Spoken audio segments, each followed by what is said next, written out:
안녕하세요. 저는 올해 44, 한 통신장비 기업의 유럽지사 파견 근무자로 일하고 있는 이승현이라고 합니다. 이 사연을 적기까지 무수히 많은 망설임이 있었습니다. 고백하건대 저는 지금껏 제 아내를 굳게 믿어왔고 또 그 믿음을 의심한 적이 한 번도 없던 사람이었습니다. 가족이란 이름 아래서 오히려 의심은 죄라고 여겼던 사람이죠. 하지만 사람은 단 한 번의 균열로 무너지는 존재라는 걸 저는 뒤늦게야 깨달았습니다. 저는 지난 1년 반 동안 프랑크푸르트에 파견되어 있었습니다. 회사의 글로벌 네트워크 전환 사업 때문에 유럽 지사에 상주하며 대형 프로젝트를 관리했죠. 현지 시차에 맞춰 움직이고 일주일에 4~5번씩은 독일 밖으로 출장을 나가야 했기에 사실상 한국으로 돌아가는 건 꿈도 꿀 수 없었습니다. 출장 전 가장 마음에 걸렸던 건 아픈 어머니였습니다. 어머니는 몇 해 전 뇌경색으로 쓰러지신 뒤 오른쪽 팔과 다리에 가벼운 마비가 남으셨습니다. 회복 중이셨지만 나이가 있다 보니 몸이 예전 같진 않았죠.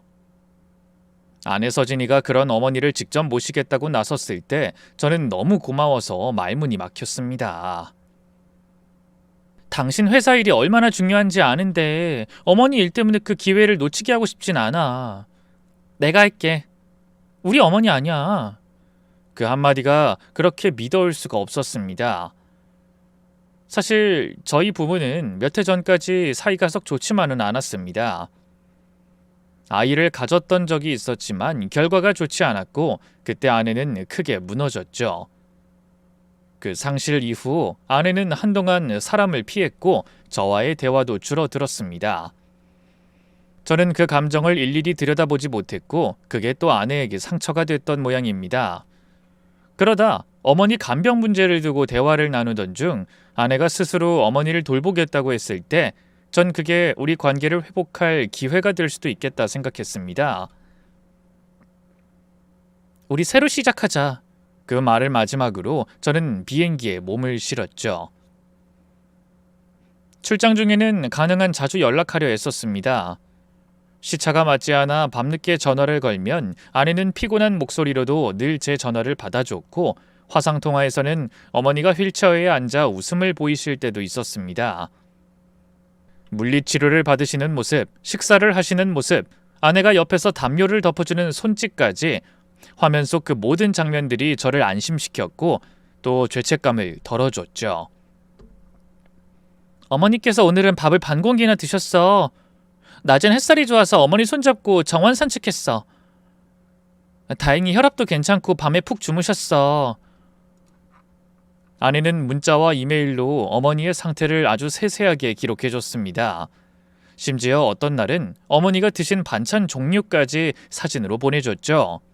그런 메시지들을 보고 있자면 마음 깊은 곳에서 뜨거운 무언가가 올라오곤 했습니다. 당신 아니었으면 내가 어떻게 이 시간을 버텼을까? 그런 문자를 아내에게 보낸 적도 있었습니다. 아내의 답장도 감동 그 자체였죠. 가족이잖아. 내가 아님 누가 해? 아내의 따뜻한 말을 가슴에 품고 저는 다시 업무에 몰두할 수 있었습니다. 하지만 그 믿음이 얼마나 순진하고 어리석은 착각이었는지 아주 오래 뒤에서야 깨닫게 됐죠. 출장 9개월째 무렵이었습니다. 독일 남부 쪽 파견 일정이 끝나고 프랑크푸르트 숙소로 복귀하던 어느 날이었죠. 그날따라 이상하게도 마음이 허전하더군요. 계절이 바뀌면서 해가 빨리 지고 도시는 바람이 부는 대로 가을빛으로 무르익어 가는데 이국의 저녁이 주는 고요함이 어쩐지 마음을 헛헛하게 만들었어요. 숙소에 들어오자마자 노트북을 켜고 화상통화를 걸었습니다. 아내가 전화를 바로 받았죠. 화면 속 그녀의 머리는 좀 헝클어져 있었고 잔잔한 니트 차림에 다소 지친 표정이 보였어요. 평소에도 저녁엔 피곤하다고 했으니 그러려니 했죠.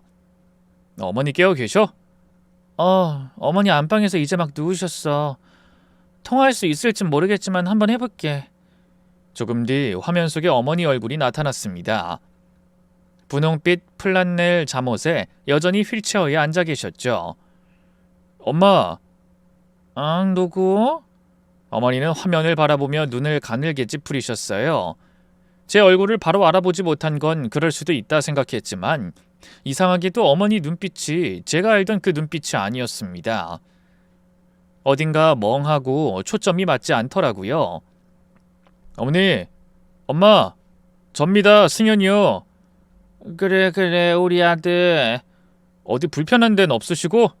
불편해, 다 불편해. 아이고, 불편해서 어째요. 그래도 서진이가 잘 챙겨주잖아요. 그 순간이었어요. 어머니가 갑자기 울먹이시더라고요. 서진이 요즘 안 와. 안 와서 나는. 말끝이 흐려졌고 어머니의 시선이 흐트러지는데 그 순간 뭔가 가슴이 턱 막히는 듯한 기분이 들었습니다. 어머니, 왜 그러셔요? 서진이가 항상 옆에 있잖아요. 어딜 안 왔다는 거예요? 화면 바깥에 있던 아내가 그제야 허둥지둥 나타났어요. 카메라를 다시 자기 쪽으로 돌리더니 당황한 얼굴로 웃어 보였습니다. 아니야. 어머님이 요즘 좀 혼란스러우셔서 그래. 한번 헛소리 시작되면 이틀은 가. 요 며칠도 진정제 조절하고 있었거든. 아유, 어머니. 제가 맨날 같이 있었잖아요. 오늘도 같이 산책했는데. 그죠, 어머니? 아내가 웃으며 어머니 쪽을 바라봤지만 어머니는 여전히 창밖만 바라보고 있었습니다. 표정은 무표정했고 눈에 생기도 없었죠. 그 모습에 이상한 감정이 스며들었습니다. 하지만 아내는 아무렇지도 않다는 듯 행동했습니다. 어머님, 요즘 낮밤도 헷갈려 하셔. 오전에 있었던 일도 금방 까먹고 그러니까 너무 걱정 마. 치매는 아니래. 약이 바뀌었는데 그것 때문에 잠깐 그럴 수도 있다고 했어. 아, 그래? 그렇구나. 내가 괜한 걱정했네. 아니야, 걱정하는 게 당연하지. 그래도 내가 어머님 몸도 표정도 하루하루 다 세심하게 살피고 있으니까 승현 씨는 걱정 말고 그냥 일에 집중해요. 알았지? 저는 화면 속 아내의 얼굴을 한참 바라보다 끄덕였습니다. 여전히 믿음직한 한 집안의 큰 일을 맡고 있는 사람의 얼굴 같았죠. 그날 밤 저는 이메일에 아내에게 고맙다는 말을 몇 줄 남기고 다시 업무 자료를 펼쳤습니다. 그렇게 또 하루를 넘겼죠. 영상통화로 어머니의 이상한 말을 들은 지 꼭 일주일 뒤였습니다. 그날은 출장이 없던 금요일 밤이었고 저는 조용히 집에서 밀린 정산 보고서를 마무리하고 있었습니다. 그때 이메일 알림이 땡 하고 울렸고 신용카드 자동결제 내역서가 날아왔습니다. 무심코 열어본 그 화면에 저는 손이 멈칫했죠. 제가 사용하는 카드는 독일 현지 법인과 연동된 별도 계좌였기 때문에 평소엔 이 공용 이메일로 내역이 들어오더라도 제대로 살피지 않았습니다.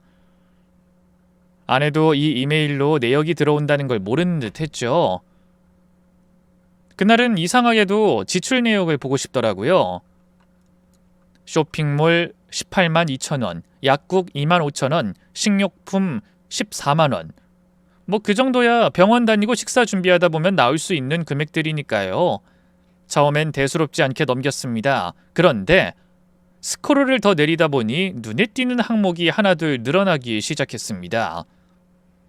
부티크 342만 원, 스파 88만 원, 프리미엄 와인 클럽 129만 원, 에스터틱, 리프팅, 주름 관리 115만 원, 제주도 렌터카 27만 원, 고급 호텔 숙박 스위트룸 1박 89만 원. 이건 뭐지? 숙박? 제주도? 단순한 소비라고 보기엔 도무지 납득이 가지 않는 금액들이 줄지어 찍혀 있었고 무엇보다도 이건 절대 병간호를 하는 사람이 일상적으로 쓸 수 있는 수준이 아니었습니다. 스파, 와인클럽, 제주 렌터카, 호텔 스위트룸? 점점 머릿속이 복잡해졌습니다. 혹시 이 카드가 잘못 연결된 건가 싶어 계좌번호와 카드 끝자리까지 일일이 대조했지만 틀림없이 아내 명의로 발급된 생활비 공용 카드였습니다. 언제 다녀왔던 거지? 왜 나한텐 말이 없었지? 어머니 상태가 안 좋다더니 이건 또 무슨... 다음 날 아침 저는 어렵게 전화를 걸었습니다. 여보, 어제 카드 명세서 봤는데 뭐야? 전화기 너머로 짧은 침묵이 흘렀습니다. 그리고 그 뒤에 들려온 아내의 목소리는 놀랄 만큼 태연했습니다. 아, 그거? 몰랐어? 어머님이 보내주신 거야? 나 혼자 다녀오라고. 뭐? 어머님이 어느 날 그러시더라고. 맨날 집에만 있고 간병하느라 너무 고생 많다고 자기 대신 잠깐이라도 머리 식히고 오라면서 여행 가서 혼자 마음 좀 편하게 하라고. 어머니가 그러셨다고? 어. 처음에 나도 못 가겠다고 했지. 근데 정말 보내주고 싶다고 하시는 거야? 승현 씨한테는 말 안 하겠다고도 하시고. 당신 부담 느끼지 말라고. 서진이의 말투는 흔들림이 없었고 그 안에 일말의 죄책감이나 조급함도 느껴지지 않았습니다. 하지만 제 마음 한구석에 의심이 싹트기 시작하는 걸 막을 순 없었죠. 혼자 여행 다녀오라고 할 정도로 선뜻 말하고 혼자 계실 수 있는 상태인가? 아닌데. 부티크나 스파 이런 것도 다 어머님이 이럴 때 아니면 언제 하냐고 등 떠미셨다니까?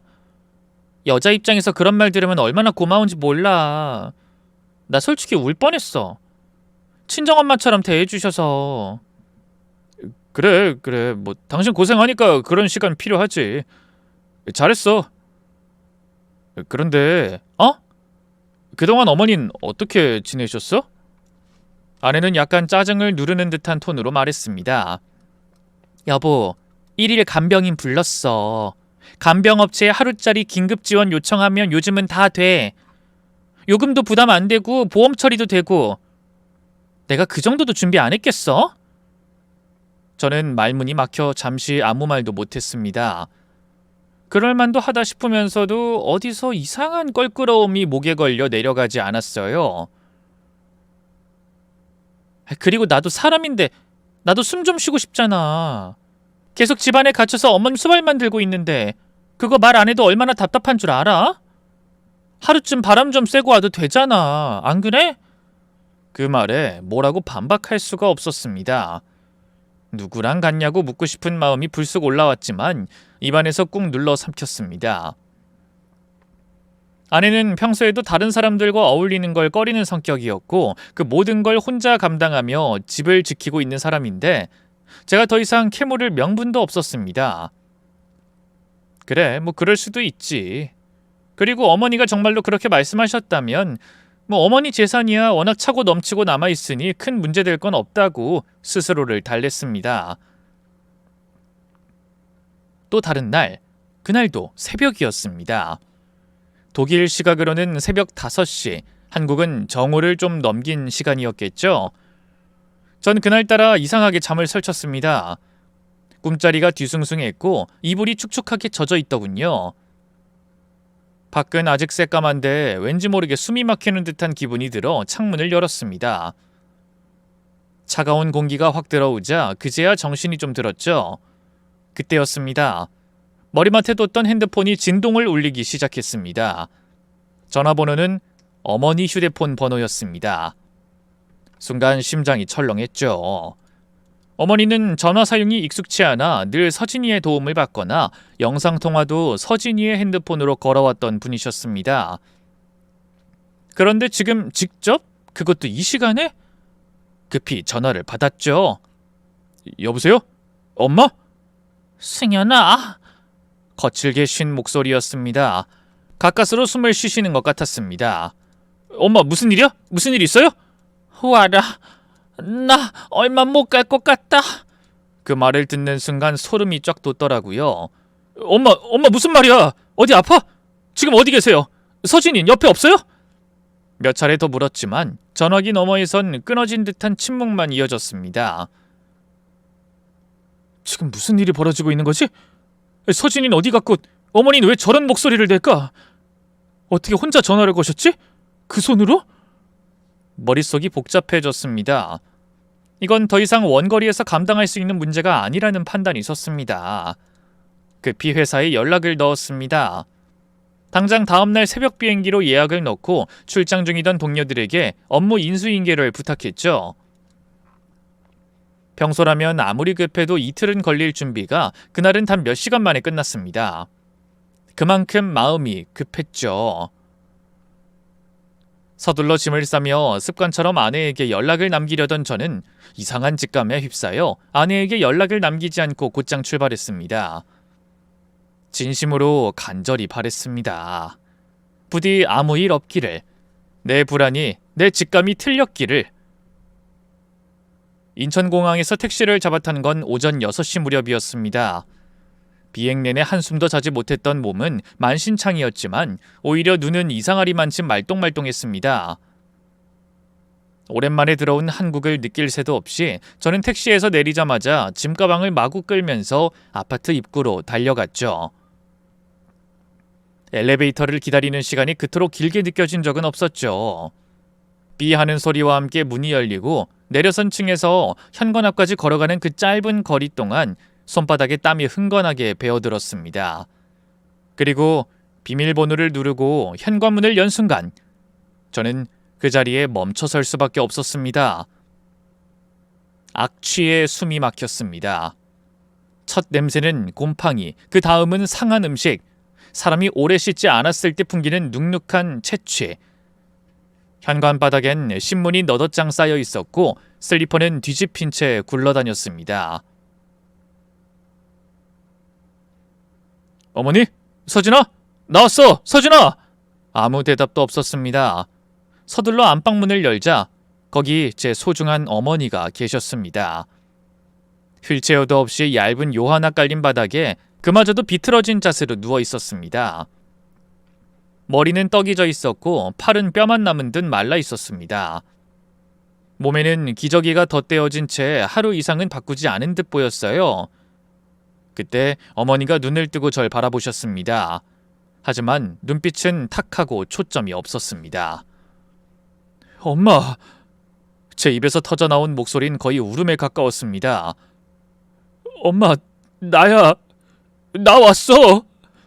마른 입술에서 거의 들리지 않을 정도의 소리가 났습니다.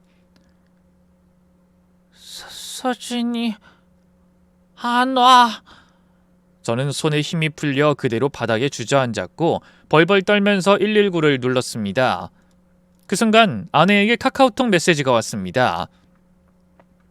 여보, 하루 잘 보내고 있지? 어머님은 식사 잘 비우시고 오늘 하루 잘 보내고 계셔. 뭔가가 잘못된 겁니다. 하루 이틀 집을 비운 꼴이 아니었는데 아내는 거짓을 말하고 있었습니다. 방 안을 둘러보니 탁자 위엔 먹다 남은 컵라면이 썩은 김치와 함께 놓여 있더군요. 벽엔 작은 곰팡이 자국까지 피어 있었습니다. 그리고 바닥엔 약봉투가 널브러져 있었습니다. 응급실 의사가 말하길 심각한 탈수와 영양실조, 약물 과다 복용의 가능성, 그리고 정신적 쇠약 상태가 복합적으로 겹쳐 있었다고 했습니다. 그 말을 들은 순간 머리 안쪽에서 피가 확 솟구치는 느낌, 심장이 규칙적으로 박동치지 못하고 마구 날뛰는 듯한 고통이 저를 덮쳤습니다. 그때부터였습니다. 저는 아내에게 전화를 걸고 또 걸었죠. 무슨 말이든 들어야 했습니다. 너 어디야? 어머니 이렇게 해놓고 어디 갔어? 미쳤어? 아마도 제 메시지를 읽었으면서 그녀는 답을 보내지 않았고 저를 아예 차단해버렸더군요. 아무런 변명조차도 남기지 않고서요. 그리고 저는 그 순간부터 그녀를 잡아내야겠다는 확신 하나로 움직이기 시작했습니다. 가장 먼저 한 건 집안 홈캠 확인이었습니다. 가장 최근 10일치부터 확인했죠. 화면 속에 아내는 있었습니다. 하지만 머무른 시간은 단 3분.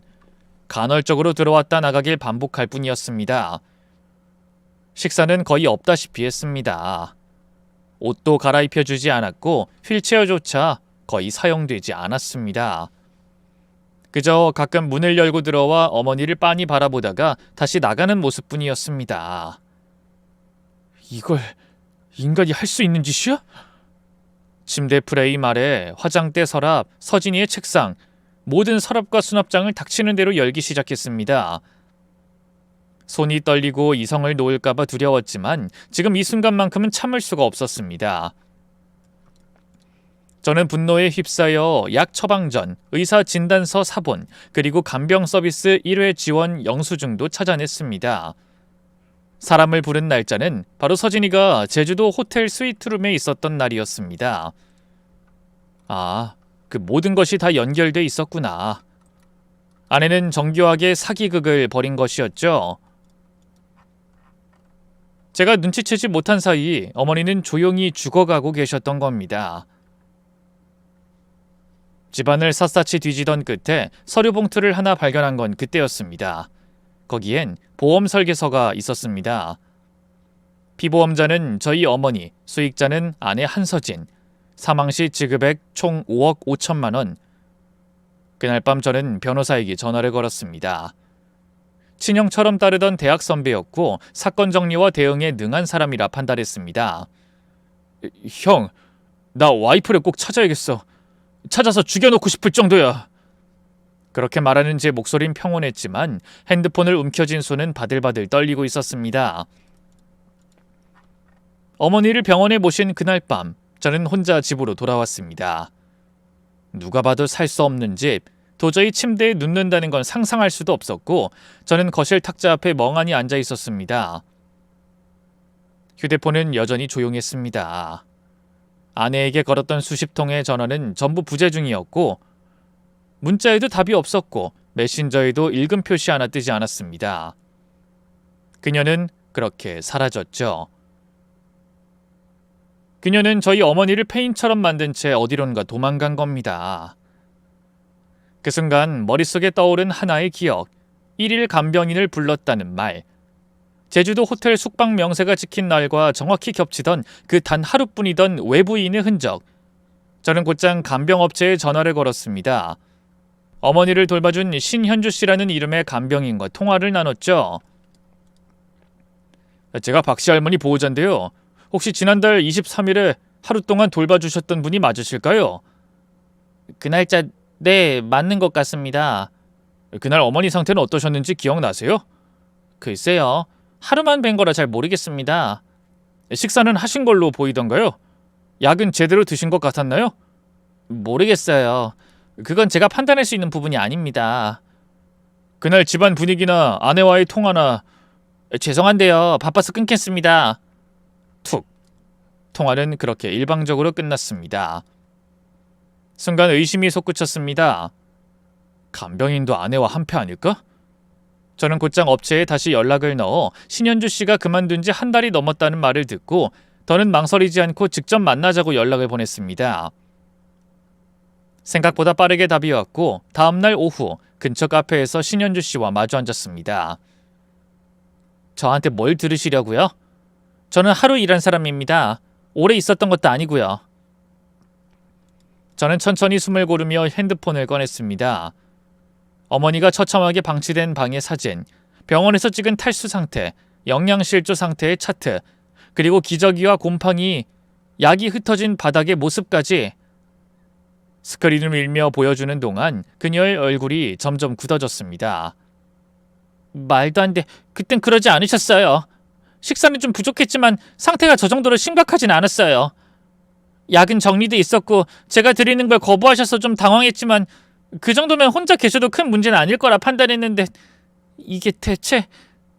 기가 막힌 듯 한참을 말없이 화면을 바라보던 신현주 씨가 갑자기 작게 중얼거렸습니다. 그날 저한테 그랬어요, 사모님이.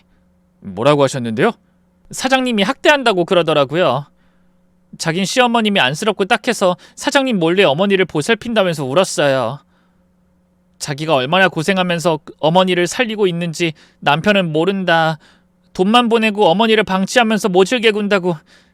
심지어 어머니도 사장님을 무서워한다고 그랬거든요. 저는 정말 숨이 멎는 줄 알았습니다. 믿고 싶지 않아서 몇 번이고 정말 아내가 그렇게 말했냐고 물었습니다. 그래서요? 그 말을 믿으셨어요? 믿었다기보단 그냥 그 모습이 너무 애처로워 보였어요. 옷도 정리 안 된 채로 눈물 고인 눈으로 절 붙들고 계속 어머니 얘기하면서 울고 또 울더라고요. 그걸 듣고 아무 의심도 안 하셨습니까? 한참 침묵하던 신현주 씨가 뜻밖의 진실을 말해준 건 그때였어요. 사실은요, 제가 좀 이상한 낌새는 느꼈어요. 그녀는 물 한 모금 마시고 작은 목소리로 말을 이었습니다. 그날 낮에 한 통화 우연히 들었거든요. 사모님이 전화로 뭐라고 하시다가 그 사람 오늘도 연락 안 와. 뭐 어때? 나도 이제 숨 좀 쉬어야지. 뭐 우리 다음 주엔 어디 갈까? 그런 식의 말을 하더라고요. 제가 있는데도 스피커폰으로 당당하게 통화하던데 상대가 남자였어요. 저는 말을 잃고 멍하니 있었습니다. 신현주 씨가 이어서 말하더라고요. 그땐 정말 사모님이 딱해 보였어요. 어머님 간병은 고되고 남편은 자기 어머니를 학대하는 폐륜아라는 말에 저도 모르게 그 사람이 불쌍하게 보였던 거예요. 제가 바보였죠. 그 모든 말이 거짓일 줄 몰랐어요. 그녀는 눈물을 닦으며 고개를 떨궜고 전 아무 말도 하지 못했습니다. 커피가 다 식도록 우리는 서로 아무 말 없이 앉아 있었습니다. 그 자리에서 제가 생각한 건 단 하나, 복수였습니다. 전 다음으로 어머니를 오래 봐주셨던 의사를 찾아갔습니다. 약봉지를 싹 가져갔더니 의사가 놀라서 펄쩍 뛰더라고요. 어쩐지 우리 병원에 안 오시더라니. 이 많은 약을 어르신이 한 번에 먹으면요, 어머님 같은 노인의 경우 단기 기억력 저하, 판단력 장애, 심하면 환각이나 방향 감각 상실 같은 부작용이 올 수 있습니다. 이 약들이 원래 어머니께 필요한 약이었나요? 아니죠. 큰일 날 소리. 이거 완전 작정하고 어르신 정신을 흐려놓으려고 한 거예요. 경찰 부르셨어요? 심장이 뚝 떨어진 기분이었죠. 이번엔 분노가 아니라 공포였습니다. 제 어머니의 정신이 흐릿해졌던 이유가 단순한 노화나 병이 아니라 계획된 약물 투여 때문이었다니. 이렇게까지 했다니. 이 약 누가 처방했는지 알아내야 해요. 보통 이런 처방은 보호자 명의 대리 처방으로 나간 경우가 많습니다. 직계 가족이 환자가 진정이 안 된다, 잠을 못 자서 거칠어진다는 식으로 말하면 개인 의원에서는 그걸 그대로 반영해서 약을 내주기도 하는데요. 아주 엄격하게 법으로 금지돼 있어서 대부분은 절대 들어주지 않는데 여긴 아름아름 약팔이를 하는 곳 같은데요. 진실을 마주하는 시간은 정말이지 끝없는 고통뿐이었습니다. 저는 포기하지 않고 법적 대응을 위한 준비에 착수했습니다. 가장 먼저 찾아간 곳은 보험사 본사 분쟁센터였습니다. 제가 가지고 있던 보험 설계서 사본은 어머니 명의의 사망보험이었습니다. 가입 시기, 서명, 보장 항목 모두 이상하리만치 깔끔했고 심지어 계약 설명서 수령 확인 항목에는 어머니의 지문이 찍혀 있었습니다. 하지만 어머니는 지문이 불편하다고 늘 사인만 하시던 분이었습니다. 혹시 이 지문 원본 확인 가능할까요? 네, 보험 가입 시 전산에 남은 스캔 원본이 있습니다. 출력해 주실 수 있을까요? 경찰에 제출해야 할 수 있습니다. 상담 직원은 당황했지만 제가 사문서 위조 가능성을 언급하자 바로 법무 파트에 연결됐습니다. 잠시 뒤 계약 당시의 서명 캡처, 전화 녹취 일부까지 확보해 줄 수 있다는 답을 받았습니다. 저의 예상대로 녹취 속 설명 의무 통화는 아내의 목소리로 진행돼 있었습니다. 즉, 본인 동의 없이 아내가 계약자 대신 설명을 수령한 것이었습니다. 그날 오후엔 변호사 사무실을 다시 찾았습니다. 형사고소 절차, 민사상 손해배상, 보험 사기 혐의 등 적용 가능한 혐의들을 하나씩 체크했습니다. 이건 명백한 계획범죄입니다. 사문서 위조, 약물 투약에 의한 상해 시도, 보험 사기 미수, 재산상 이득 목적의 간병 방치. 적용 가능한 혐의가 생각보다 많습니다. 한때는 제게 가족이잖아, 내가 아니면 누가 해? 라고 말하던 사람이 지금은 어머니를, 한 인간을 조용히 말려 죽이기 위해 모든 것을 계획해왔던 사람이라는 사실이 너무도 비현실적으로 느껴지더군요. 그날 밤 병원 침대에 누워 잠든 어머니를 바라보다 문득 그런 생각이 들었습니다. 어머니가 그날 전화를 걸지 않았다면 난 영원히 이 진실을 모르고 살았겠지. 그 생각에 저는 다시 이를 악물었습니다. 이제 절대로 여기서 멈추지 않겠다고요. 다행히도 병원에 계신 어머니는 서서히 기운을 되찾고 계셨습니다. 정신도 조금씩 맑아지셨고 며칠 전엔 저를 향해 흐릿하게나마 웃으시며 이렇게 말씀하셨죠. 난 그 애가, 우리 며느리가 그렇게 무섭게 변할 줄 몰랐어. 그 한마디에 저는 한동안 말을 잇지 못했습니다. 결국 아내의 정체를 어머니도 알고 계셨다는 의미였으니까요. 그날 밤 핸드폰이 울렸습니다. 아내더군요. 여보? 전화기 너머로 들리는 목소린 의외로 덤덤했습니다. 어디 있었어? 입원했었어. 나 정신적으로 좀 힘들었어. 정신과 입원 치료 받았었어. 당신 모르겠지만 나 요즘 너무 힘들었거든. 정신병원에? 응. 몰랐지? 나 우울증 약 먹었어. 불면증도 심했고 이러다 나 진짜 죽을지도 모른다고 생각했어. 말투는 여전히 평온했습니다. 하지만 그 속엔 너무나도 익숙한 태도가 숨어 있더군요. 피해자 코스프레.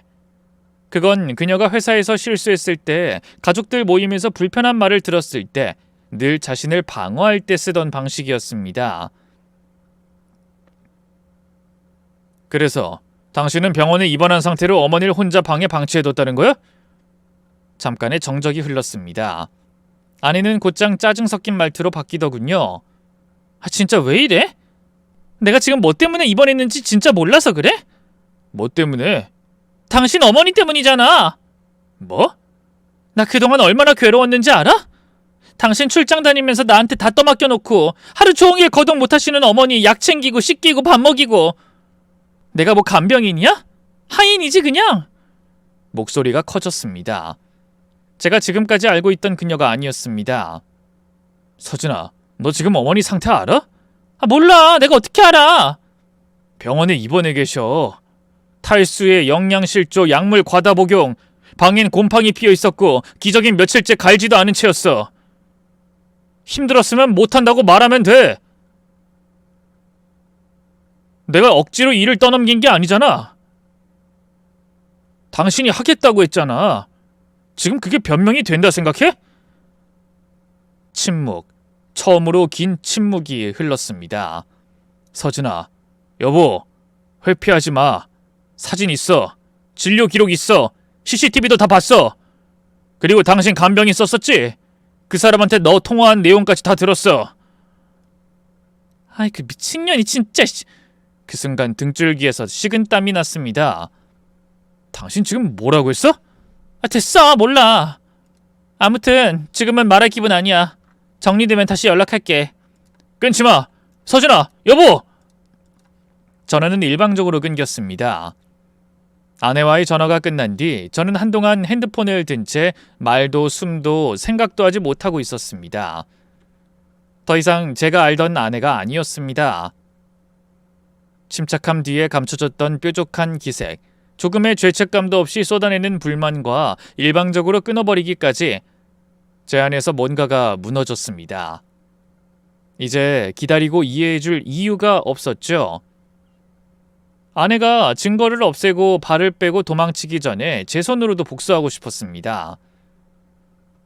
저는 그날 저녁 어머니 병실 옆 간이 침대에 앉아 정리해둔 서류와 파일을 펼쳤습니다. 아내가 자주 드나들던 프리미엄 헬스클럽, 리셋 케어라는 이름의 에스테틱 샵, 그리고 제주도의 한 고급 호텔. 저는 카드 명세서를 다시 열고 한 곳 한 곳 전화를 걸기 시작했습니다. 지난달 23일 투숙자 중 한서진이라는 사람이 있었습니까? 확인 불가입니다. 물론 당연한 반응이었습니다. 개인정보 보호라는 이유로 어떤 곳도 흔쾌히 응해주는 곳은 없었습니다. 하지만 전 이미 확신을 가지고 있었습니다. 다음 날 아침, 저는 병원에서 나온 뒤 곧장 아내가 자주 드나들던 와인바로 향했습니다. 땡땡 셀렉션이라는 이름의 멤버십 바였죠. 직원은 당황한 얼굴로 보안사항이라며 말을 흐렸지만 제 태도가 심상치 않아 보였는지 곧장 매니저가 나타났습니다. 실례지만 어떤 관계십니까? 남편입니다. 저는 핸드폰을 꺼내 아내의 메시지, 카드 내역, 병원 입원 기록까지 일부를 보여줬습니다.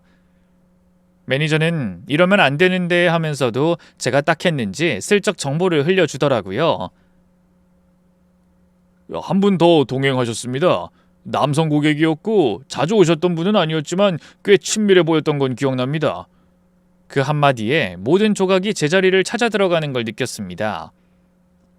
그날 밤 저는 변호사에게 전화해 민사상 재산분할 중지 가처분 신청과 한서진 명의의 모든 금융자산의 입출금 정지 요청을 검토해달라고 요청했습니다.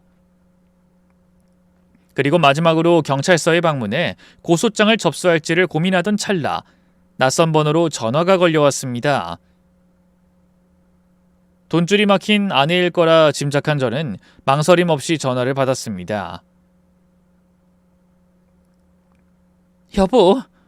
다시 들려온 아내의 목소리. 조금은 가라앉았지만 여전히 차분함을 가장한 방어적인 음색이었습니다.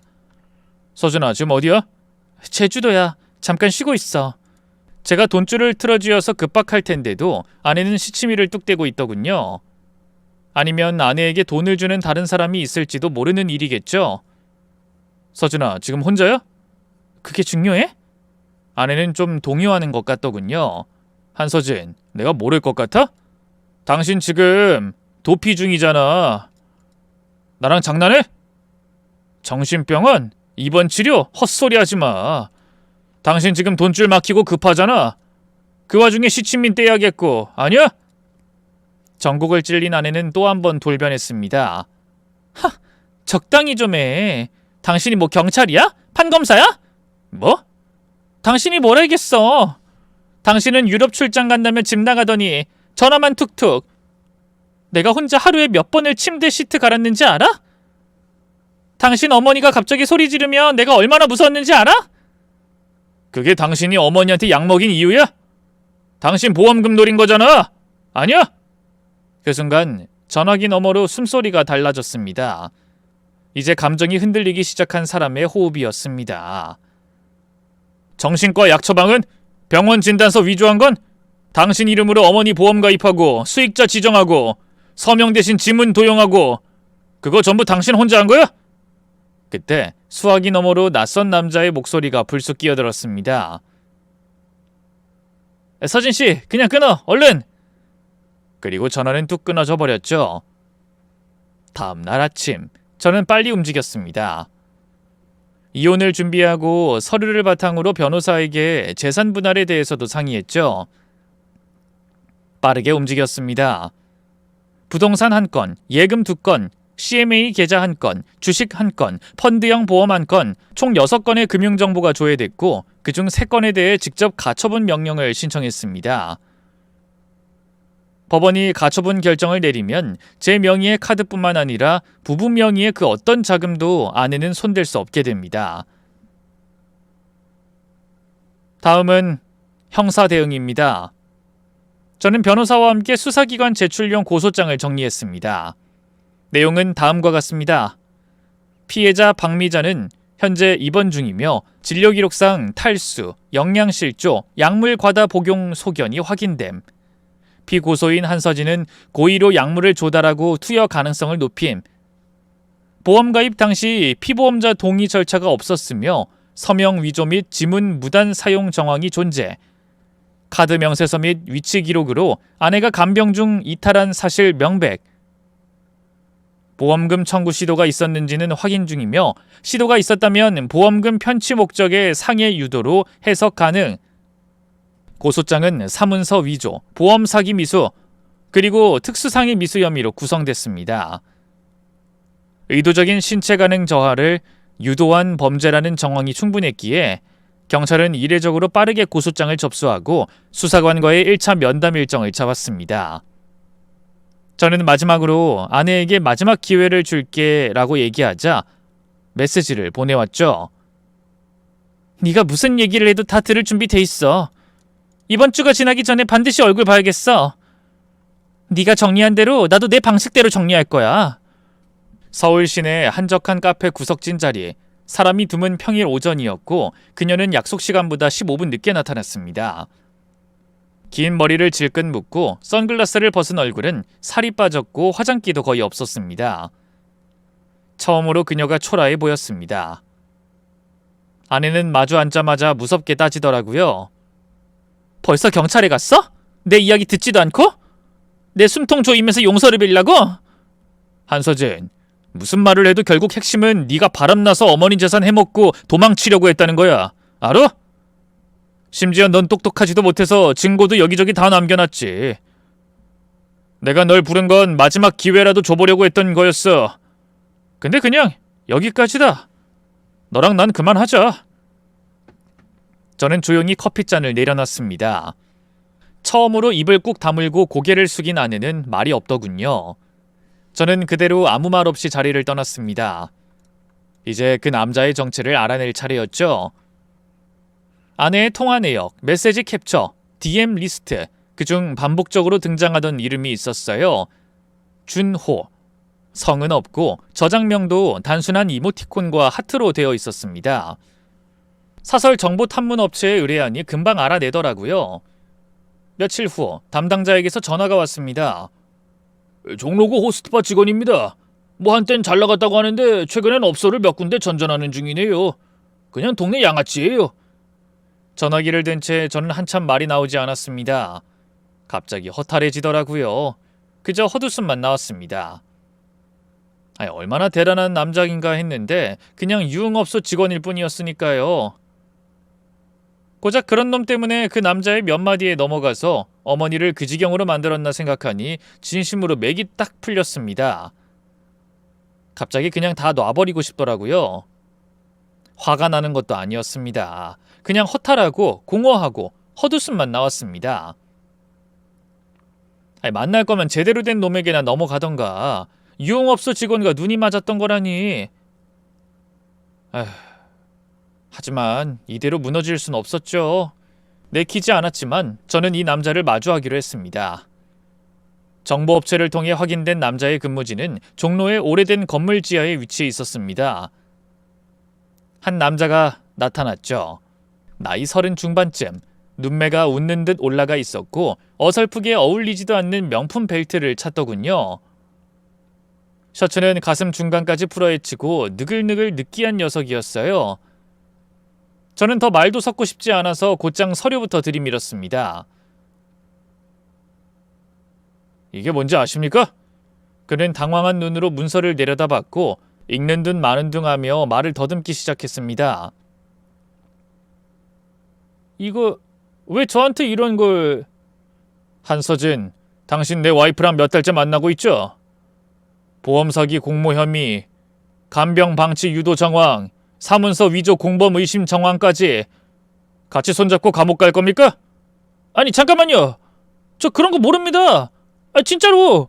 전 그냥 손님이었어요. 그 여자분이 자주 오셔서 좀 잘해준 것 뿐이에요. 제가 뭘 알겠어요. 보험이니 뭐니 그런 거 진짜 몰라요. 그의 말은 일관성이 없었고 눈빛은 계속 주변을 살피며 갈피를 잃고 있었습니다. 자주 만났죠. 호텔도 식당도 와인바도 다 당신이 동행했잖아요. 그게 잘해준 것뿐이에요? 그분이 좀 감정이입을 많이 하셔서요. 아니 그냥 손님이라니까요, 형님. 미안한 말씀이지만 제가 어떻게 말려요. 그냥 위로 정도 해드리려고 했던 거지. 그 위로 때문에 지금 한 사람이 죽을 뻔했습니다. 내 어머니가요. 그는 그제야 눈을 제대로 마주보지 못하고 말없이 고개를 떨궜습니다. 한참을 침묵하더니 손을 모은 채 말했습니다. 죄송해요. 손 뗄게요. 안 그래도 좀 힘들었어요. 하도 들러붙어서. 그 여자분 요즘 저한테도 연락 자주 안 옵니다. 계속 술 마시고 울고 그러다 그냥 연락 끊겼어요. 진짜라니까요. 저는 그 말을 듣고 묵묵히 자리에서 일어났습니다. 아내가 버림받은 걸 생각하니 시원하면서도 내심 내 신세가 초라해지는 건 어쩔 수 없었죠.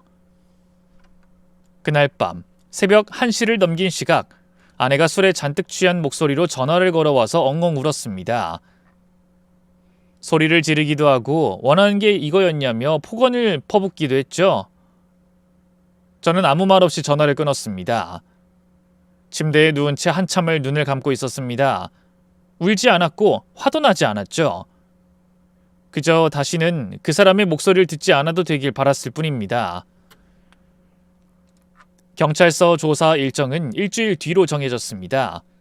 그날을 앞두고 저는 병원 침대에 누운 어머니의 손을 꼭 붙잡았습니다. 아직도 마른 손등엔 파란 핏줄이 얇게 솟아 있었고 주름진 손가락은 천천히 제 손을 감싸셨습니다. 엄마, 이제 괜찮아. 내가 서진이 혼내줄게. 응, 꼭 해. 어머니는 미약하게 고개를 끄덕였습니다. 놀이터 싸움조차 꾸중하시던 어머니가 오죽하셨으면 꼭 혼내주라 대답하셨을까요? 그게 대답이었습니다. 이 복수를 시작해도 된다는 허락이었죠. 첫 번째, 서울 중부경찰서 경제범죄수사팀. 고소장 접수 후 일주일 만에 한서진에게 정식 소환장이 발부됐습니다. 혐의는 총 3가지, 사문서 위조, 보험 사기 미수, 특수상해 미수였죠. 수사관은 제게 이렇게 말했습니다. 어머니가 직접 진술이 어려운 상황이니 CCTV, 병원 소견서, 간병인 진술이 핵심이 될 겁니다. 하지만 구성 요건은 충분해 보입니다. 사기 목적이 있었다면 미수만으로도 중형 가능합니다. 두 번째 응징, 금융기관 보고 및 보험 무효화 심사. 보험사는 수익자 지정 절차의 적법성에 의문을 제기하며 관련 계약을 즉시 보류 조치했습니다. 결과적으로 아내는 5억 5천만 원의 사망보험금 지급 대상에서 배제됐고 보장성 보험으로 인한 이득은 1원도 받지 못하게 됐습니다. 보험 설계사 또한 처벌을 받게 됐죠. 세 번째, 불륜남과의 절연 확인. 그녀는 다시는 그 남자에게 연락하지 않았습니다. 정보업체를 통해 그 이후의 연락 내역을 추적해본 결과 더 이상 메시지, 통화 시도 모두 없었습니다. 유흥업소에서 블랙리스트에 오르기까지 했다고 하더군요. 그녀는 버림받았습니다. 그리고 우리는 법정에서 다시 만났죠. 조사 당일, 그녀는 검은 옷을 입고 아무런 메이크업도 없이 경찰서 복도에 앉아 있었습니다. 저와 눈이 마주쳤을 때 이렇게 말하더군요. 정말 이렇게까지 해야 했어? 저는 대답하지 않았습니다. 인간 같지도 않은 그 여자를 투명인간처럼 대했죠. 정말 말 그대로 한마디도 하지 않았습니다. 저는 진술서와 자료를 그대로 수사관에게 넘겼고 의자에 조용히 앉아 그녀가 조서를 받는 모습을 지켜봤습니다. 그날 그녀는 범죄 피의자가 되었습니다.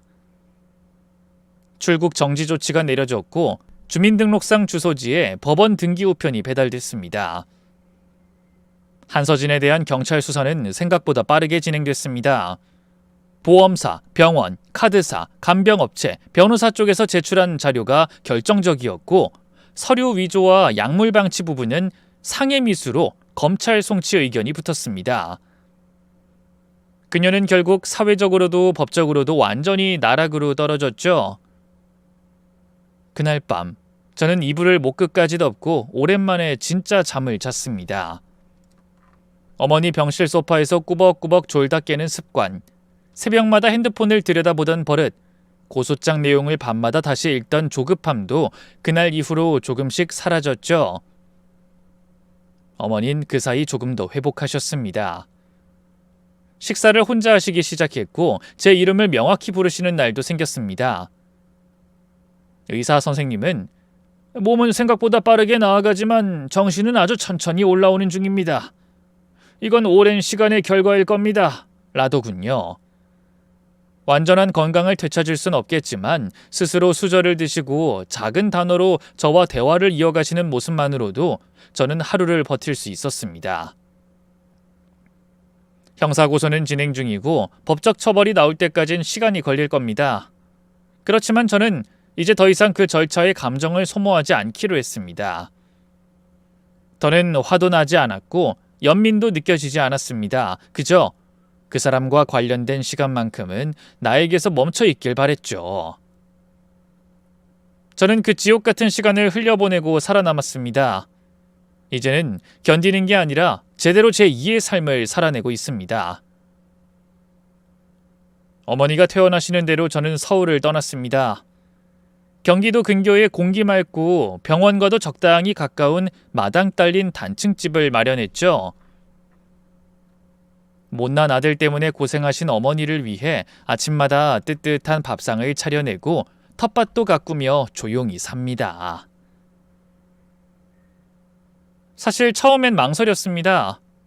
이 이야기를 어디까지 털어놔야 하나, 이런 일 겪었다고 말하면 믿어줄까 그런 생각이 들었기 때문입니다.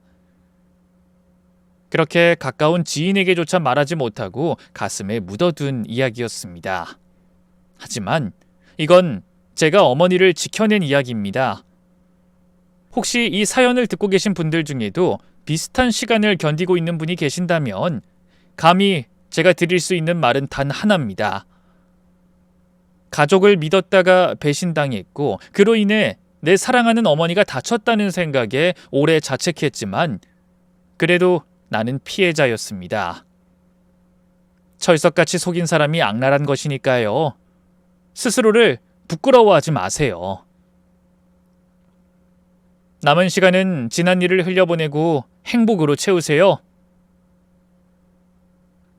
지금까지 어느 평범한 아들의 이야기였습니다. 들어주셔서 감사합니다.